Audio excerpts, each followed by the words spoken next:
हर हर गंगे। दोस्तों, सनातन धर्म में अमावस्या तिथि का बहुत गहरा महत्व है। लेकिन क्या आप जानते हैं कि अमावस्या के दिन पवित्र गंगा नदी में स्नान करने और दान करने से सिर्फ हमारे ही नहीं बल्कि हमारे पूर्वजों यानी पितरों के भी सभी कष्ट दूर हो जाते हैं। और जब बात ज्येष्ठ मास की अमावस्या की हो तो यह दिन और भी चमत्कारी हो जाता है। वर्ष 2026 में 16 मई के आसपास पड़ने वाली यह तिथि कोई साधारण अमावस्या नहीं है। इस दिन एक महासंयोग बन रहा है। पहला, सुहागिनों के अखंड सौभाग्य का वट सावित्री व्रत और दूसरा, कर्म फलदाता शनि देव का जन्मोत्सव शनि जयंती। आइए आज जानते हैं इस महासंयोग की सही पूजा विधि, महादान का महत्व और वट सावित्री की वो प्रामाणिक कथा जिसने मृत्यु के देवता को भी झुका दिया था। सबसे पहले बात करते हैं पूजा विधि की। स्नान और पितृतर्पण। सुबह ब्रह्म मुहूर्त में उठकर किसी पवित्र नदी में स्नान करें। यदि संभव न हो तो घर पर ही नहाने के पानी में थोड़ा सा गंगा जल मिला लें। सूर्य देव को अर्घ्य दें और दक्षिण दिशा की ओर मुख करके पितरों के लिए तर्पण करें। इससे पितृदोष दूर होता है। वट सावित्री व्रत सुहागिनों के लिए। इस दिन सुहागिन महिलाएं 16 श्रृंगार कर संकल्प लेती हैं।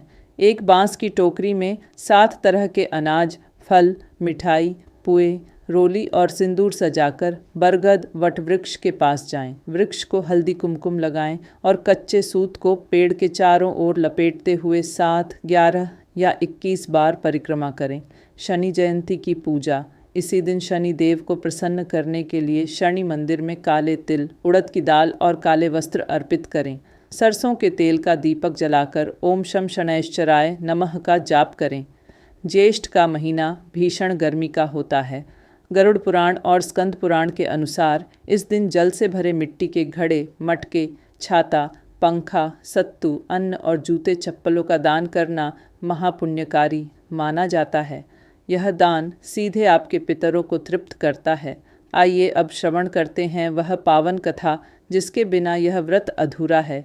प्राचीन काल में मद्र देश के राजा अश्वपति की एक अत्यंत गुणवान पुत्री थी, सावित्री। सावित्री ने वन में रहने वाले एक निर्वासित राजा के पुत्र सत्यवान को अपना पति चुना। जब देवर्षि नारद ने बताया कि सत्यवान की आयु केवल 1 वर्ष शेष है, तब भी सावित्री अपने निर्णय से नहीं डिगी। जब सत्यवान की मृत्यु का दिन आया तो वे जंगल में लकड़ी काटने गए। सावित्री भी उनके साथ गईं। अचानक सत्यवान के सिर में तेज दर्द हुआ और वे एक वट के पेड़ के नीचे लेट गए। कुछ ही पलों में साक्षात यमराज वहां सत्यवान के प्राण लेने आ गए। जैसे ही यमराज सत्यवान के प्राण लेकर दक्षिण दिशा की ओर चले, सावित्री भी उनके पीछे पीछे चल दी। यमराज ने उन्हें वापस लौटने को कहा, लेकिन सावित्री ने विनम्रता से उत्तर दिया, जहाँ मेरे पति जाएंगे वहाँ मैं भी जाऊंगी। यही मेरा पत्नी धर्म है। सावित्री के ज्ञानपूर्ण वचनों से प्रसन्न होकर यमराज ने उन्हें 3 वरदान दिए।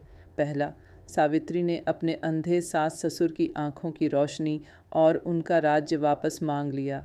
दूसरा, अपने पिता राजा अश्वपति के लिए 100 पुत्रों का वरदान मांगा। तीसरा और सबसे चतुर वरदान, सावित्री ने कहा, मुझे सत्यवान से 100 तेजस्वी पुत्रों की माता बनने का वरदान दीजिए।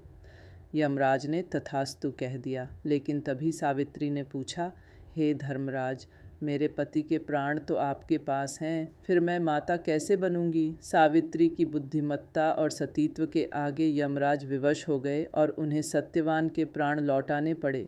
सावित्री दौड़कर उसी वट वृक्ष के पास आईं और सत्यवान जीवित होकर उठ बैठे। तो दोस्तों, ज्येष्ठ अमावस्या का यह दिन 3 अद्भुत शक्तियों का संगम है। पितरों का आशीर्वाद गंगा स्नान और तर्पण से, कर्मों का सुधार शनि जयंती पर शनि देव की आराधना से, अखंड सौभाग्य वट वृक्ष की पूजा और सावित्री के सतीत्व के स्मरण से।